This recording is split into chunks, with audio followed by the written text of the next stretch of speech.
Janus adalah salah satu dewa kebanggaan orang Romawi kuno. Pasalnya, ia merupakan salah satu dewa asli Romawi yang tidak diadaptasi dari budaya Yunani kuno. Sering dikaitkan dengan gerbang permulaan dan transisi.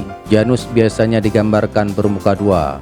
Ini sebagai simbol bahwa sang dewa dapat melihat ke masa depan dan masa lalu pada saat yang sama. Ritual refleksi akhir tahun dan melihat ke masa depan yang dilakukan di awal tahun juga berkaitan dengan Janus, dewa awal dan akhir Romawi. Janus dengan bangga dipuja sebagai dewa Romawi yang unik, bukan dewa yang diadopsi dari dewa Yunani. Patung pemujaan Janus digambarkan sebagai dewa berjanggut dengan dua kepala yang saling bertolak belakang. Ini berarti dia bisa melihat ke depan dan ke belakang, ke dalam dan keluar secara bersamaan tanpa berbalik. Janus memegang tongkat di tangan kanannya untuk memandu para peziarah di sepanjang rute yang benar, sedangkan kunci di kirinya untuk membuka gerbang.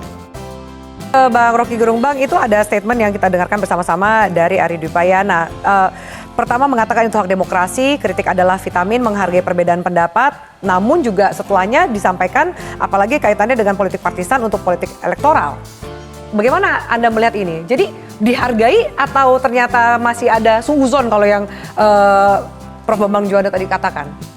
Tadi laporan dari beberapa teman-teman mahasiswa itu, mereka diintimidasi itu. Jadi keterangan dari saudara siapa namanya itu? Ari Dwi Payana. Ya tapi sebetulnya kan Ari Dwi Payana pasti konsultasi dulu dengan Pratikno tuh mau ngomong apa kira-kira kan itu kan bukan hasil pikiran dia sendiri itu. Dan Pratikno pasti membaca sinyal dari Presiden Jokowi.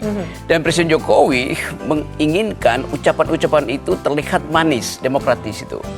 Persis yang ditulis di dalam buku How Democracy Dies itu.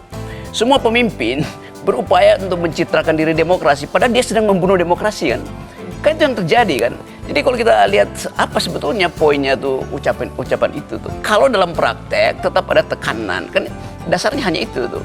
Ya. Jadi coba kita bayangkan misalnya Hitler dulu itu wajahnya kekanak-kanakan.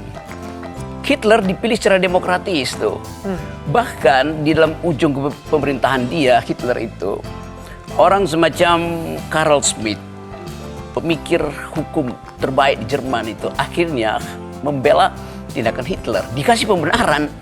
Heidegger, filsuf paling tajam abad 20 itu akhirnya sebagai rektor Universitas Marburg itu membela Hitler itu. Jadi kalau cuma belaan kayak macam itu kita udah pernah dengar. Pembelaan teoritis diberikan oleh Heidegger pada Hitler. Ya. Pembelaan akademis dikasih oleh Carl Schmitt pada Hitler tuh. Dan Hitler akhirnya merasa oh dia dibela kalangan akademisi, sementara pada saat yang sama dia katakan saya dipilih secara demokratis loh di Jerman. Benar dia dipilih secara demokratis, tapi dia mau membangun SS macam BIN di sini itu yang bahkan penduduk kota Berlin nggak tahu bahwa Hitler lagi membangun kekuasaan. Jadi Hitler sendiri itu berupaya untuk memperlihatkan the other side of Janus face gitu.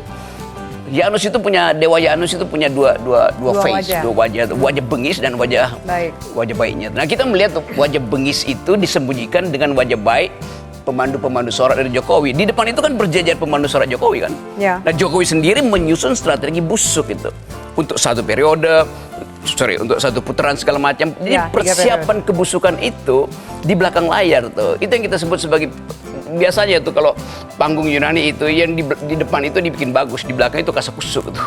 Ya. Obstinity itu. Jadi panggung depan dan panggung belakangnya berbeda. Betul, pas itu yang terjadi.